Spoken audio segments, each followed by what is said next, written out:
good morning, good morning, good morning, good morning. Extra work but no extra payment. Nandito na tayo sa Khalifa, sa bahay ng...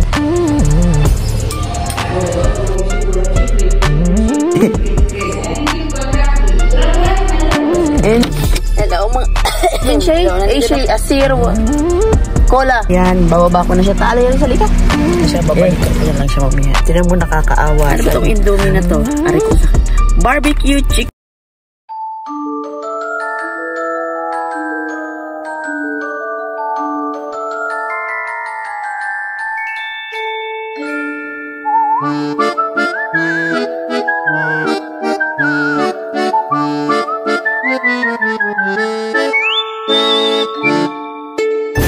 Casper and I Vlogs. Good morning, good morning, good morning, good morning, good morning mga kakwan. Good morning po sa lahat. Kamusta po ang lahat dyan? Alam kong busy na naman tayo sa ating work. Ang time po is 8:58, so magna-9 na po, no? Bago po ang lahat, like and subscribe po sa aming YouTube channel and click the notification bell para lagi kayo updated sa mga video namin ni Casper. So today's video po, busy na naman tayo. We have another work. Extra work but no extra payment. Pero may pamerienda si Amo. Nagbigay siya ng 20 dirham for breakfast. Ayan, 20 dirham. Magka 20 nga. Yes, 20 dirham po yan para sa ating breakfast. So, mamaya mag-breakfast tayo. So, ano nga bang gagawin ko for today's video, no? So, nagbaba na ako ng aking mga alaga. Diretso ako ngayon sa kapatid ng amo ko dahil ang kanyang katulong na Ethiopia ay pupunta sa embahada nila, sa embassy naman nila. Ako kahapon sa embassy natin, yun naman ay hahatid ko sa embassy nila sa Ethiopia. So, hindi ko alam kung anong gagawin niya. Pero may asikasuhin daw siyang papel. So, idadrop ko lang siya doon sa embassy nila. Then, pag natapos siya, tatawagan niya ako. So, on the way na tayo. Medyo malayo-layo. At magandang muna tayo, no? At, ayun na nga. So, don't forget, everyday gazing is a blessing. Tandaan po natin lahat yan. So, ayan, magmamaneho muna tayo. At ingat po ang lahat. Kumain din po kayo bago kayo mag-work. And always pray po tayo pagkagising natin sa umaga. Lagi po tayong kapasalamat sa ating biyaya, sa mga biyayang natatanggap natin. Especially sa pagising natin sa umaga, isang malaking biyaya po yan. Yan po ay biyayang hindi natin matatapatan, ng biyaya ng Diyos. At saka sa lahat po ng mga blessing na dumadaan sa ating buhay, maliit man yan o malaki, na presyo man or sa anumang bagay sa buhay natin na kalusugan ng pamilya natin, kalusugan natin ay nasa maayos at kumakain tayo ng 3 beses sa isang araw, o mayroon man magbigay ng biyaya dyan sa atin na kahit man lang piso, ay magpasalamat po tayo. Marunong po tayo mag-appreciate kung anong meron po tayo sa buhay natin. Huwag po tayong demanding. Diba? Maging happy po tayo kasi hindi po lahat ng tao nabibigyan po ng blessing. Ayan, kaya wag po tayong masyadong abuso sa lahat ng mga biyayang meron po tayo. Matuto rin po tayong mag-share, matuto tayong magpasalamat. Wag po tayong mareklamo sa ating buhay. So ayan mga kakuan, nandito na tayo sa Khalifa, sa bahay ng kapatid ng amo ko. So i-check natin yung katulong kung ready na ba siya. Yung bahay nila, sa bababa na tayo. Park muna tayo. So ayan ba tayo, tingnan natin yung katulong kung ready na ba siya, kasi kanina pa daw siya naka-ready. Doorbell muna tayo.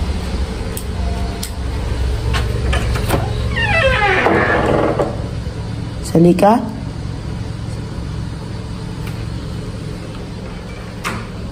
Katulong. Saan ba yung katulong? Assalamualaikum. Nasa taas. Halika. Madam, good morning. Good morning. She is not down? I don't know. Mafi, madam. Ring the bell. Okay. Because I shot her handles and will be down. Hindi, madam. Okay, madam. I wait in the car na, madam. Okay, this one for you, huh? Okay, this one, madam? Thank you, madam. Yeah. Okay. Anything contact me. Grab my Hindi, madam. Okay. until tomorrow, no problem. Okay, madam.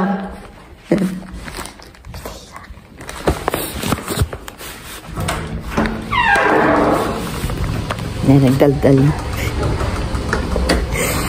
Ayan, binigyan ako. Mabait naman to eh. Ayan. Kahit walang extra payment, okay na ma-appreciate pagkain to, mga chichirya. So, ayan. Hintayin na lang natin sa loob ng sasakyan. Hello, mga... Hello, nandito na po yung katulong. Say hi! Dali ka. Hindi ka las akin? Eh? Hindi siya akin. Titabihin siya eh? Na-istirin siya. Tabi? Di matabi na akin? Parata.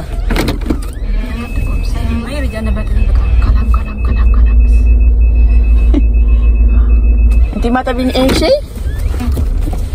Bibili sana ako ng pagkain. Bilang ko sana siya ng pagkain kaso kumain na daw siya. Hindi nga ako dumaan sa cafeteria kasi gusto ko ihati yung pera ng binigay ni amo. Bigyan ko sana siya, bilhan ko sana din siya ng may makakain. Baka hindi pa siya kumain, pero kumain na daw siya. So, dadaan muna tayo sa cafeteria kasi nga, para kumain. So, ito, mamaya na natin ito buksan. Mag-unboxing tayo mamaya kung ano bang laman yan. At kami papunta na ng cafeteria. Turn left. Baba Chay?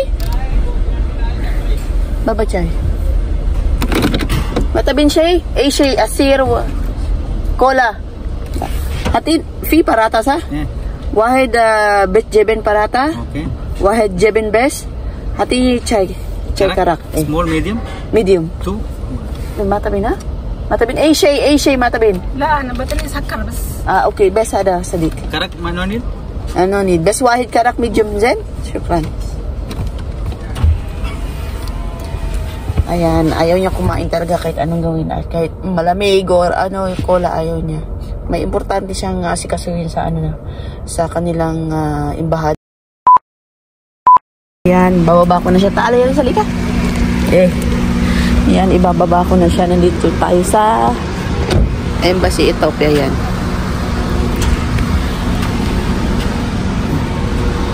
Tatanungin ko lang kung anong oras. Ayan, naibaba ko na siya. Babalikan ko na lang siya mamaya. Tinan mo, nakakaawa siya, no? Ganun po talaga kahirap ang mga mohan dito. Nakakaawa. Sabi niya kanina sa akin, kapatid ng amo ko, ganun talagang problema nun. Kahit hindi pa to ang katulong, mga katulong pa noon talaga nakakaawa. Kasi, alam mo yung ginagawa mo lahat ng trabaho mo, gawin mo man ng tama, papagalitan ka. Pag magkagawa ka ng mali, mas lalo pa. So, yung alam mo yung hindi mo alam kung saan kalulugar, hindi mo alam kung anong gagawin mo. Tapos, alam mo yung hindi ka makakatulog ng maayos as in taga-legit. Kasi, napatira ako dito sa kapatid ng amo ko nung bago pa lang ako. Yung kukuha pa lang ako ng license, 1 month pa lang ako, as in talaga. Lahat ng kilos mo nakabantay, lalo may camera. Kinakain mo, lahat ng galaw mo. Basta lahat nakabantay. Ganto tong kapatid ng amo ko. Salamat na lang talaga ako. Talagang nagpasalamat ako dahil yung amo ko hindi ganito ang ugali. Mabait yung amo ko. Kasi marunong akong hindi ako sumasagot ng balang. Kumbaga, kunwari napuno na ako. Nagsasalita ako, nagsasabi ako, Madam, bakit ganito, bakit ganyan? So, prangka ako. In a way na maganda. So, ayun. Kahit man hindi ganun talaga ugali ng amo ko, lalo sa pagkain, hindi naman siya madamot. Yun ang importante talaga eh. Kapag once ang amo mo, hindi naman madamot sa pagkain, hindi ka sinasaktan, pinapasahod ka ng maayos, okay na yan, kumbaga blessed ka na. Yung nga sinasabi ko na, konting magkaroon ka ng isang among mabait, lahat na nandyan, isa ng blessing yun. So, 'di ba? Hindi tayo pare-pares ng kapalaran, hindi tayo pare-pares na meron talagang ganon ang nagiging sitwasyon ng buhay mo, pero magpasalamat ka kung maayos ang nagiging buhay mo, 'di ba? So much blessed na 'yon pagising sa umaga. Talagang lahat ng bagay na meron tayong na-experience na mas okay tayo sa sitwasyon na ibang tao, magpasalamat tayo. Always tayo magpasalamat sa lahat ng mga biyaya kasi hindi lahat talaga lahat ng tao nagiging maayos ang trabaho, nagiging maayos ang kanilang buhay at sitwasyon nila sa kanilang mga trabaho. So, diyan muna kayo mga kakuan at hahanap tayo ng matataambayan, parking ano? Parking at kasi baka daldal ako ng daldal dito, mawawakip naman ako. So, di ba, blessing. Okay. Diyan na muna kayo mga kakuan. A few moments later. So, nakahanap na tayo ng parking. Pero ang parking ko, napakaingay naman ito ni Kuya sa labas eh. So, habang naghihintay tayo sa ating sa katulong ng kapatid ni Amo, ayan, bubuksan natin yung kanyang for me daw to. So, tingnan natin kung ano ba laman nito. Napakadami stapler. Sabi ko lang nga ba pagkain. Shoutout sa iyo, Madam Laila. O, diba? Meron siyang pa-chips. Masarap tong chips na to. Salad chips. Halata kasi may daw akong kumain. Kaya yan, binigyan akong pagkain. Uy! May pa-indomie. Ano ba tong indomie na to? Aray kong sakit.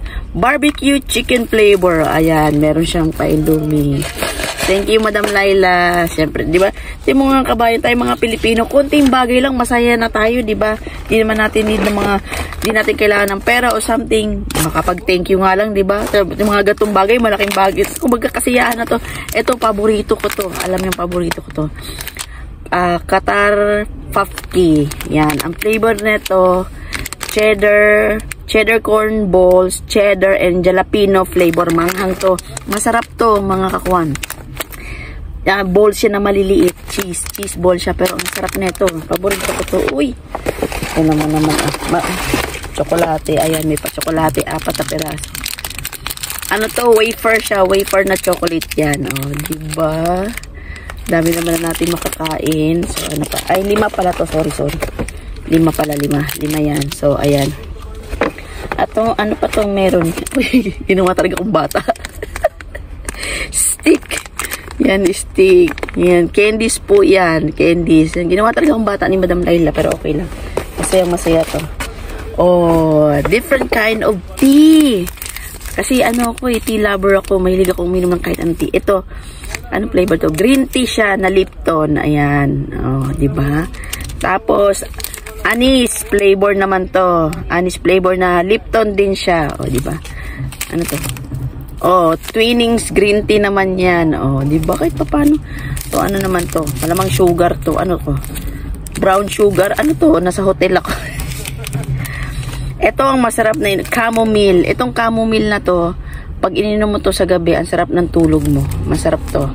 Legit yung mga kakuan. Pinadalhan ko mama ko ng ganito kasi pagka uminom ka ng chamomile tea, tapos hindi ka makatulog sa gabi, pag ito ininom mo, sarap ng tulog mo. So, anis na naman tayo. Itong mga tea na to, maganda to sa katawan. Diba? Yan. Ano pa meron tayo dito? Siyempre, ang mga Pilipino, alam nyo na. Alam nyo na ang pinakahilig ng Pinoy. Kape. Ilang kape to? May kope mito. Ilang kape? 1, 2, 3, 4, 5, 6, 7, 8, 9, 10 na kape. Yan. Tapos, diba, may 10 kape tayo. Balik ulit natin. Ang galing talaga ng pag-aayos talaga At meron tayong pa-coffee mate. Ilan to? 1, 2, 3, 4, 5, 6. Tama-tama, wala na akong coffee mate. Kapila lang ang meron, diba? So, ayan na po mga kakuan. Ang paayuda ni Madam Laila. Maraming salamat. Diba? Maliit na bagay. Masaya na tayo nito. Diba? Ano bang kakain? Try nating tikman dito. Itong wafer. So, unboxing and flavor. Tikman na rin natin. Ito, ganito yung tsura. Huwag ka maingay, kuya. Nag-unboxing ako dito. Napakaingay nito. Ano to? Chocolate. Chocolate to eh. Ayan mo siya. Ganito ang itsura na ito.